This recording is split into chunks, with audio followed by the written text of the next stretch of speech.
तो hello guys, संपाई back. तो आज हम बात करेंगे द एमसीन शैडो एपिसोड 20 एडवेंट ऑफ टीमन के बारे में, जो इस सीजन का लास्ट एपिसोड है। तो लेट्स बिगिन।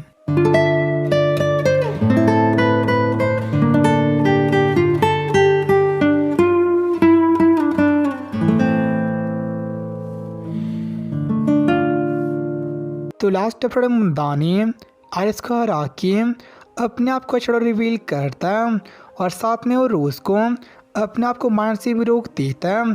और ये सभी चीज़ें आयरिस देख रही थी और शैडो को देख के वो बहुत सा गुस्सा हो जाती है, एज उसकी वजह से रॉयल कैपिटल लगभग तबाह हो गया था। और वहीं पे शैडो बैट्रिक्स लड़ना स्टार्ट कर देते हैं, जिसके वजह से एरिना भी डिस्ट्रॉय हो रहा था। और इस चीज़ का फ़ायदा उठा के परव एशेस्ट वहाँ से उड़ने के लिए भाग जाता और वहीं पे मीडिया का किंग मार्शल लॉ लगाने की सोच रहा था। और साथ में उन्होंने उड़ने के किंग की बॉडी को भी सेफली कस्टडी में ले लिया था और वो प्लान कर रही थी एंटी पब अलायंस के पास जाने का। और इस चीज़ से उड़ना में सिविल वॉर हो सकती है, बट उनको टाइम मिल जाएगा अपने किंगडम को फोर्टिफाई करने का। डार्कनेस के खिलाफ वो कोई रिस्क नहीं लेना चाहते थे और वहीं पे बैट्रिक्स और सेड लड़ रहे थे, लेकिन सेड बहुत ज़्यादा स्ट्रॉन्ग था तो उसे ईजिली ओवर पावर कर रहा था। बट तभी आयरिस भी उनकी फाइट को ज्वाइन करती है और आयरिस के पास एक आर्टिफैक्ट मिथ्रिल ब्लेड थी, बट सेड को इस चीज़ की कोई परवाह नहीं थी और आयरिस उस पर बहुत ज़्यादा पावरफुल अटैक करती है। बट इससे सेड बिल्कुल अनहार्म था और वो उसके अटैक का मजाक उड़ाता है और सेम टाइम पे बैट्रिक्स अटैक को भी रोकता है। और अब बैट्रिक्स और आयरिस दोनों साथ में मिलकर उस पर अटैक करते हैं, जिससे सिर्फ थोड़ा कॉर्नर्ड हो गया था। बट तभी उसे अपने पीछे क्रोबार मिलते हैं, एज उसके लिए वेपन में रियल पोटेंशियल क्रोबार में ही था और उन दोनों के अटैक को बहुत ज़्यादा ईजिली रोक लेता है। और अब उन दोनों के अगेंस्ट वो क्रोबार को डुअल विल्ड कर रहा था। और वहीं पे हम देखते हैं रोज़ को, जो वहाँ से भाग तो गई थी पर समझ नहीं आ रहा था उसे क्या करना चाहिए। और तभी अल्फा वहाँ पे आती है और उसे बताती है कि उसके पास दो चॉइसेस थी, एक तो के लिए फाइट कर सकती है या तो उन्हें ज्वाइन कर सकती है। और अगर वो अपने किंगडम या फिर अपनी वर्थ प्रूव करेगी तो उसे किंगडम को बचा देगी, और उसके पास कोई ऑप्शन नहीं थी तो उन्हें ज्वाइन कर देती है और प्लेज करती है उनके लॉन्ग साइड फाइट करने का। और अल्फा उसे वहाँ से अपने साथ ले जाती है और वहीं पे सेड, आयरिस और बैट्रिक्स अभी फाइट कर रहे थे और बैट्रिक्स और आयरिस अपना पूरा दम लगा रहे थे, बट सेड के अगेंस्ट वो ज़्यादा कुछ नहीं कर पा रहे थे। लेकिन फाइनली बैट्रिक्स सेड की क्रोबार को तोड़ देती है और सेड को फिर से अपने स्वॉर्ड यूज़ करनी पड़ती है। और सेड के अकॉर्डिंग बैट्रिक्स स्वॉर्ड स्किल के मामले में उनके लेवल पे थी, बट मैजिक के यूज़ में वो बहुत ज़्यादा बेकार थी और वो एक्सप्लेन कर रहा था। बट तभी आयरिस उस पर अटैक करती है, लेकिन सेड इस अटैक को बहुत ज़्यादा ईजी रोक लेता है, एज उसके अकॉर्डिंग वो बोरोड स्ट्रेंथ से उसे कहीं भी डिफीट नहीं कर सकते। और तभी और आयरिस और बैट्रिक्स को पता लग गया था कि अकेले फाइट करके उसे नहीं हरा सकते, तो आयरिस प्लान करती है किसी भी तरह उसे होल्ड करने की और बैट्रिक्स उसे फिनिश कर देगी। लेकिन सेड उन दोनों के अटैक को बहुत ज़्यादा ईजिली रोक लेता है और नॉकडाउन करके उन पे स्टॉम्प करता है और वहाँ से जाने वाला था, बट तभी वो दोनों फिर से उठ जाते हैं और आयरिस को धमकाती हैं कि जो उसने सेड ने किया था वो उससे बच नहीं सकता। एज पर किंगडम के नाइट्स को उसके अगेंस्ट मोबिलाइज कर दिया गया था और वहाँ के जितने भी लोग थे वो उसके एनिमी बन गए थे, मतलब पूरा किंगडम ही अब सेड का एनिमी था और अब वो इस चीज़ से कहीं भाग नहीं सकता। और ये सब सुन के सेड हंसना स्टार्ट कर देता है, ऐसे वहाँ से भागने की कोई ज़रूरत नहीं थी और अपनी पावर एक्टिवेट करता है, जिससे पूरी स्टडी कवर हो जाती है और उन्हें कहता है प्ले टाइम इज़ ओवर। और बैट्रिक्स और आयरिस इस पर विश्वास नहीं कर पा रहे थे और सेड चाहता उन दोनों को अपनी ऑलमाइटी और सुप्रीम पावर को विटनेस कराना, तो अपने स्पेल आई एम एटॉमिक को इनिशलाइज करना स्टार्ट कर देता है। बट तभी उसे कुछ याद आता है तो बीच में वैनिश हो जाता है, जिस वजह से उसका स्पेल कैंसिल हो जाता है। बट जो कुछ वहाँ पे हुआ था उसे आयरिस ब्रेक डाउन हो गई थी। एज शैडो के सामने वो कुछ भी नहीं कर पाई थी और सेल्फ रिस्पेक्ट और प्राइड बहुत ज़्यादा हर्ट हुई थी और रोना स्टार्ट कर दी थी। और नेक्स्ट दिन हम देखते हैं न्यूज़पेपर में हेडलाइन को कि रोज़ अपने फादर को मार के वहाँ से भाग गई थी और रॉयल कैपिटल में एक शैडो डेमन अपीयर हुआ था जिसे आयर्स और बैट्रिक्स ने वहाँ से भगा दिया था। और इसमें यह भी मेंशन था कि शैडो नाम की एक सीक्रेट सोसाइटी उस साथ अलाइन हो रही थी और वहाँ पर नाइट ऑर्डर ने और पूरी फोर्सेस को मोबिलाइज कर दिया था शैडो को अप्रीहेंड करने के लिए। और इसके बाद हम एक बार फिर देख पाते हैं शेरी बैरनेट को और वो बहुत ज़्यादा चेंज हो गई थी और ऑब्सेस कर रही थी शैडो के ऊपर। ऐसे रिवेंज चाहिए था कि शैडो ने उसके फादर को मार लिया था और उसे ट्रुथ अभी तक पता नहीं था। और वहीं पे पर्व एशेस्ट कल्ट को रिपोर्ट कर रहा था और कल्ट उस पर बहुत ज़्यादा डिसअपॉइंट था उनका प्लान ख़राब करने के लिए। लेकिन अभी भी रॉयल फैमिली कल्ट के शिकंजे में थी और किंग मर चुका था तो पूरा किंगडम बहुत ज़्यादा टर्मोइल में था।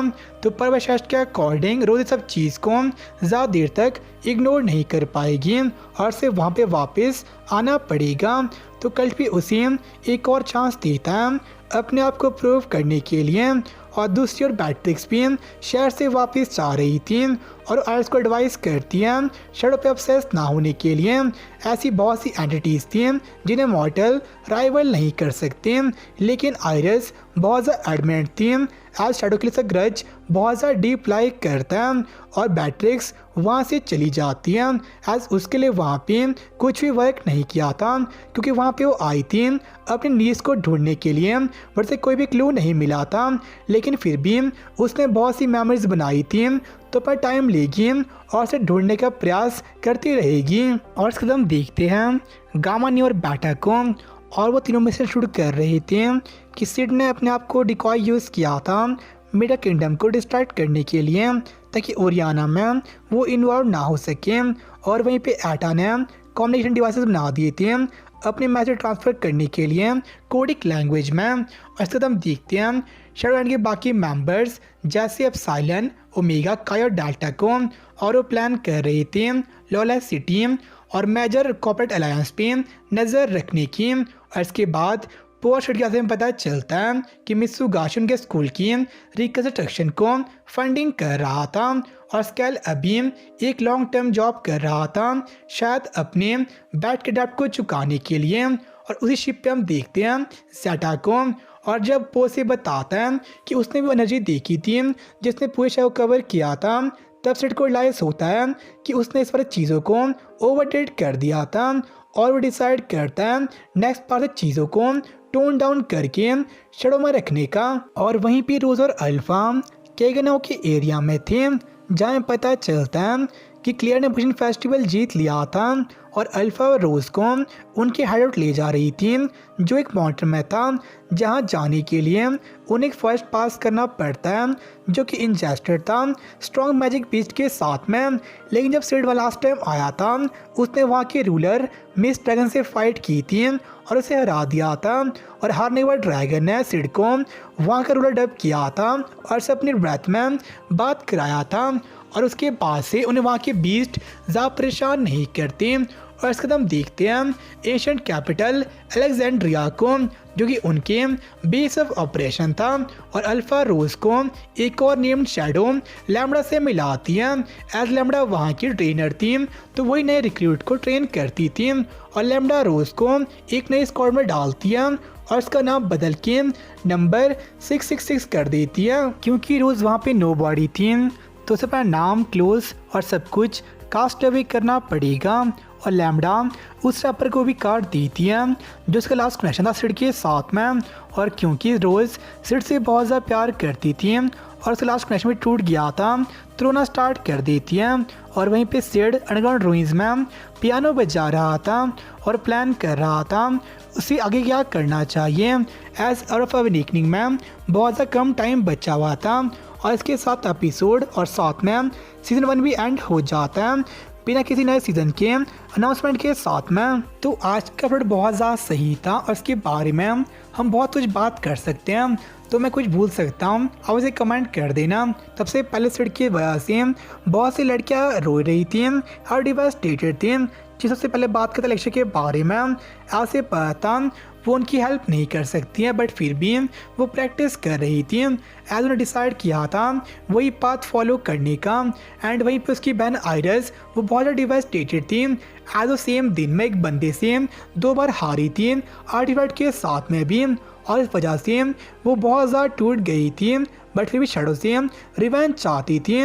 और वहीं पे शैरी भी बहुत ज़्यादा चेंज हो गई थी और वो भी शैडो से रिवेंज चाहती है। लेकिन सबसे ज़्यादा दुखी रोज़ थी, एज वो सिड से बहुत ज़्यादा प्यार करती है और इसी वजह से वो लास्ट में रोती है। और इस सीन बहुत ज़्यादा हार्ट ब्रेकिंग था और उसे पता नहीं है कि सैडी शैडो है, बट फिर उसे ज्वाइन करना पड़ा शैडो गार्डन अपने किंगडम के लिए। और इसका नाम भी चेंज हो गया है 666। एंड पूरी एनिमे डिटेलिंग बहुत ज़्यादा अच्छी थी।